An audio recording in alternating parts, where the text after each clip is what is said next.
Hola a todos, bienvenidos a un nuevo vídeo del canal Cedar Cycling and Power Training. Mi nombre es Juanjo Martínez y hoy os voy a hablar de entrenamiento por potencia a nivel básico, nivel principiante.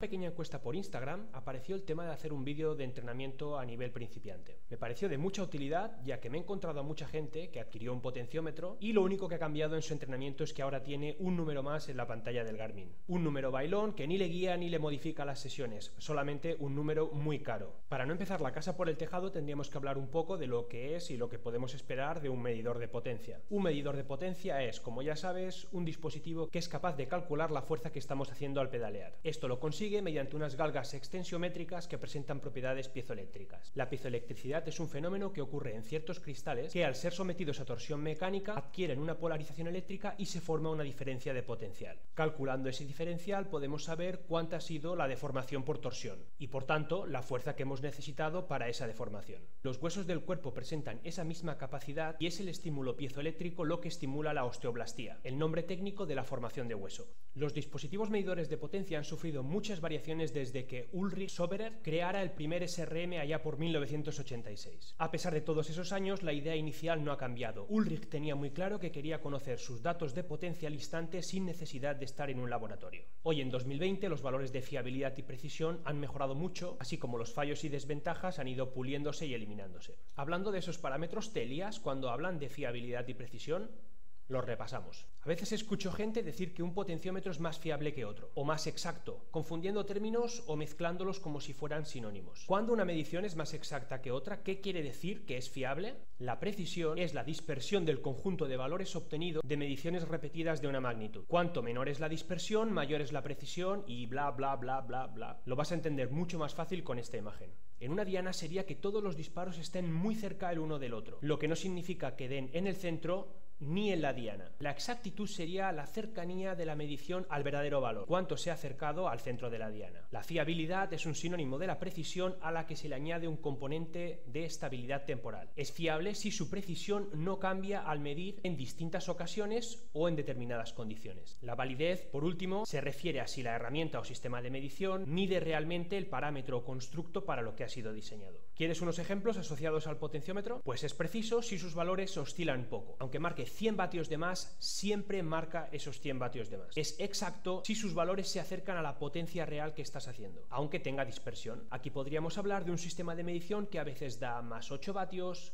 más 3 vatios, menos 3 vatios, pero todos se acercan mucho a la potencia real que estás haciendo. Es fiable si, aunque cambien las condiciones, humedad, altitud, temperatura, continúa la consistencia en la medición. Por ejemplo, un stage no es fiable porque únicamente realiza una medición y extrapola esa potencia a la otra pierna. Y el equilibrio de fuerzas que ofrecemos desde el principio hasta el final del entrenamiento puede variar mucho con la fatiga, cambios de posición, etc. Es válido si realmente mide la potencia. Por ejemplo, un estimador de vatios como Strava, aunque sea preciso, que tenga poca oscilación, no es válido porque no hace una medición directa. Bien, pues resulta que tenemos una herramienta súper útil para medir cargas de entrenamiento. Ahora solo tenemos que saber algo de entrenamiento para poder sacarle partido. Sería algo así como tener una supercalculadora científica pero no tener ni idea de matemáticas ni del orden de las operaciones. La ibas a cagar fijo. Me toca hablar un poquito de entrenamiento y espero que no sea como una trilogía del Señor de los Anillos. La base del entrenamiento es el proceso de supercompensación, una serie de adaptaciones que surgen a partir de estresar los sistemas orgánicos, tanto estructurales como energéticos, y van enfocados a potenciar nuestro organismo preparándolo para futuras cargas. El entrenamiento te debilita de forma aguda para potenciarte de forma crónica, pero no eterna. Tras una primera fase de disminución del nivel del rendimiento respecto a la línea base, con la necesaria recuperación, obtenemos el periodo de supercompensación, que pasado un tiempo se normaliza retornando a la posición basal, en lo que se conoce como fase de, aquí pone equilibración, no sé si existe esa palabra.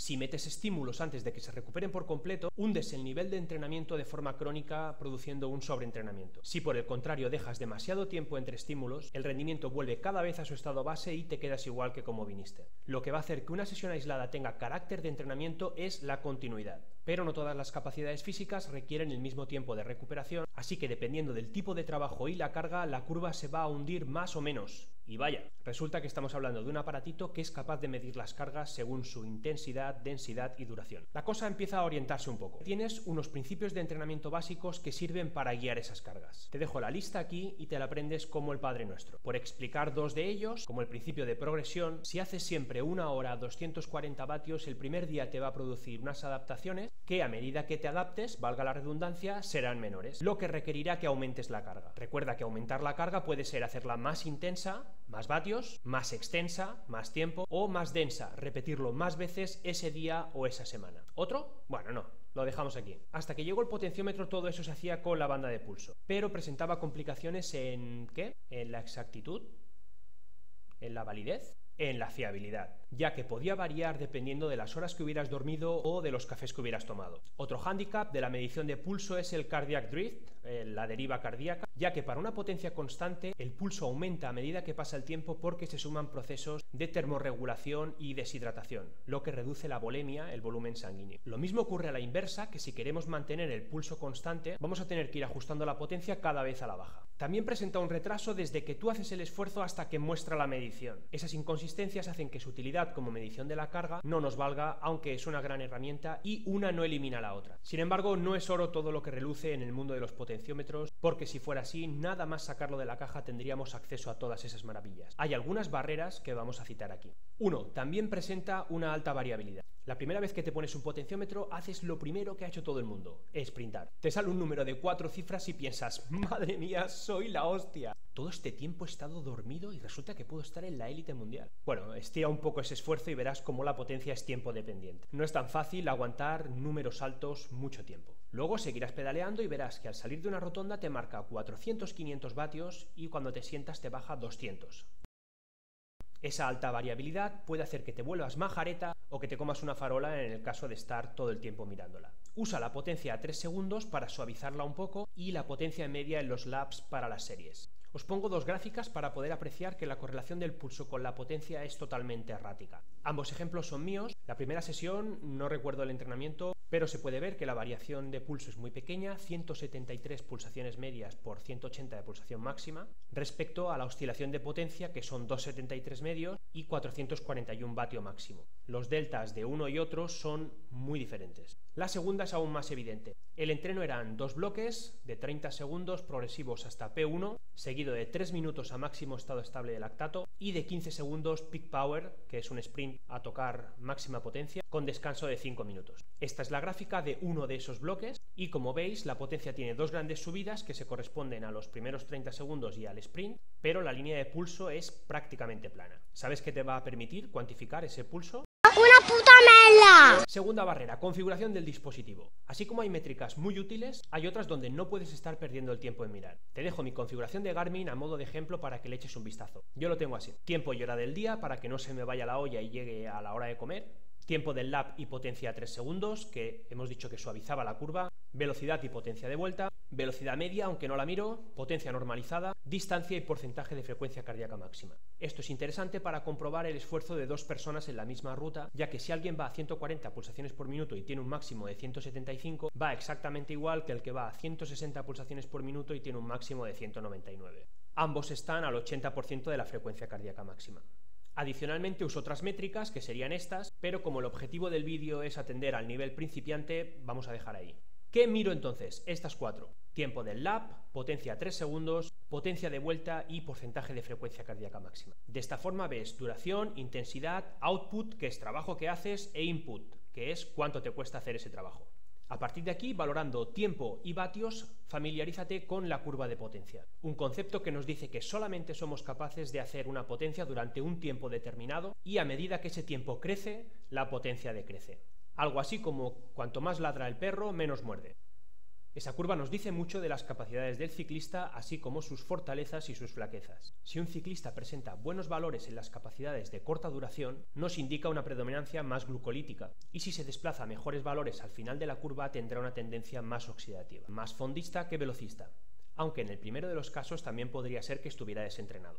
Este es un ejemplo de esa curva, concretamente la mía. Una gráfica de Golden Cheetah, un software libre, donde vuelcas tus entrenamientos y te ofrece datos muy interesantes. En ella podemos ver tanto esas prestaciones por tiempo como una pequeña división por zonas. Si queremos hacer hincapié en el entrenamiento de una de esas zonas, solamente tenemos que mirar la potencia y trabajar en ella. Otra forma de conseguir esas zonas es mediante un test FTP, con el que no guardo una gran amistad. El FTP es una medida que se ha instaurado con mucha fuerza por su simplicidad, pero no obedece a ningún hito fisiológico ni marcador biológico, como pudiera ser el máximo consumo de oxígeno. Las siglas de FTP, que en inglés son umbral de potencia funcional, son en realidad umbral funcional de la nada. Se corresponde con la cantidad de potencia que puedes mantener durante una hora porque el primero que lo inventó lo quiso así. Algo parecido a la división del tiempo por semanas. Los días los puedes atribuir al ciclo de rotación de la Tierra y los años al ciclo de translación alrededor del Sol. Pero las semanas y los meses son de puertas para adentro. Algo así es el FTP. No estaría mal del todo si la forma de llegar a él no fuera tan bien como pegar un balonazo a ojos cerrados hacia una portería que no sabes dónde está. Porque lo más común es obtener ese FTP a partir de un test más corto, de 20 minutos, al que se le aplica un factor de corrección. Si valoramos con test cortos y predecimos zonas largas, nos podemos encontrar incongruencias como esta. Aquí te dejo unas imágenes donde el sujeto A, que saca 300 vatios en un test FTP y tiene buenas capacidades como fondista, presenta poca pérdida a medida que el esfuerzo se alarga, mientras el sujeto B, soy yo, más velocista, clava los mismos 300 vatios de test FTP, pero se viene abajo a partir de ese punto. Como el test valora 20 minutos, obtendríamos esto, zonas idénticas para ambos. Cuando comparamos la realidad, es esto.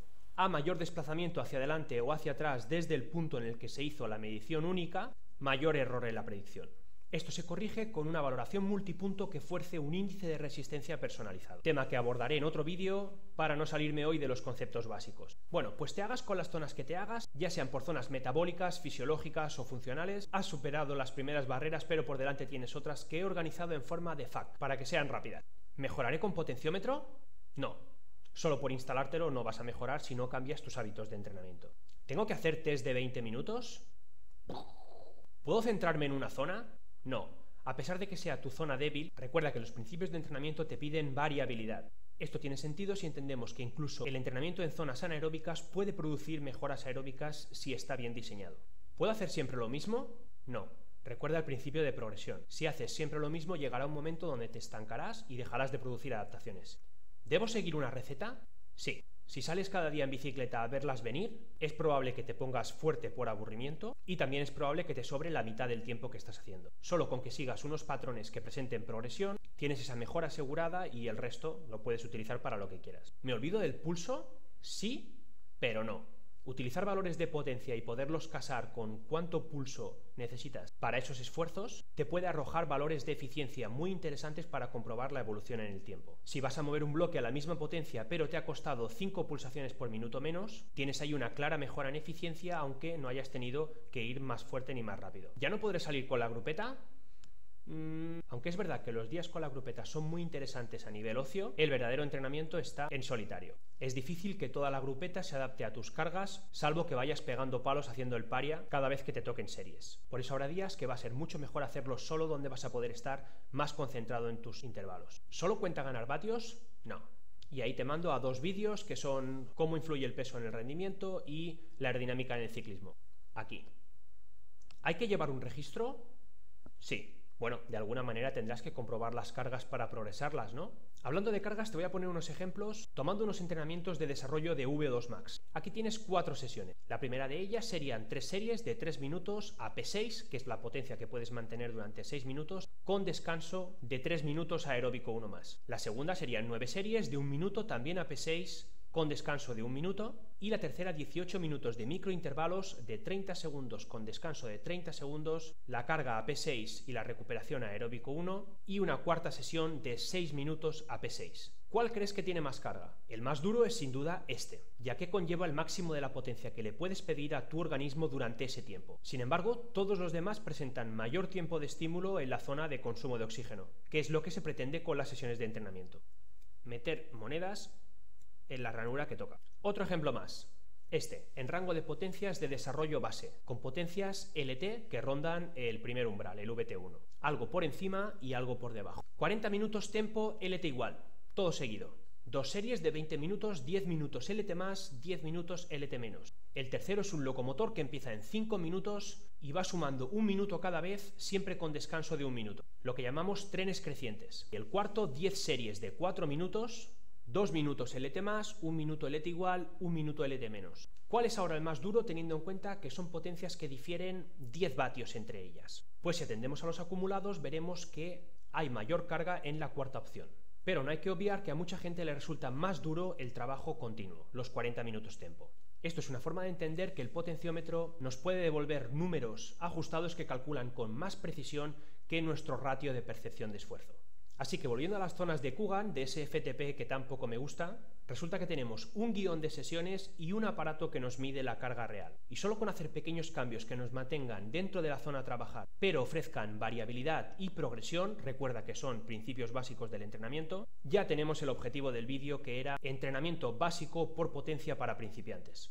Sí, me he ido de Málaga a Pekín para terminar en Granada, pero por el camino te he dejado algo de historia, bioquímica, biomecánica, alguna receta nuestra, hemos despejado algún penalti y también hemos tirado algún balón fuera. Si te ha gustado, no olvides compartirlo con alguien a quien pueda interesarle, suscribirte si no lo has hecho ya, prender la campanita y así no te pierdes futuros vídeos. ¡Hasta pronto!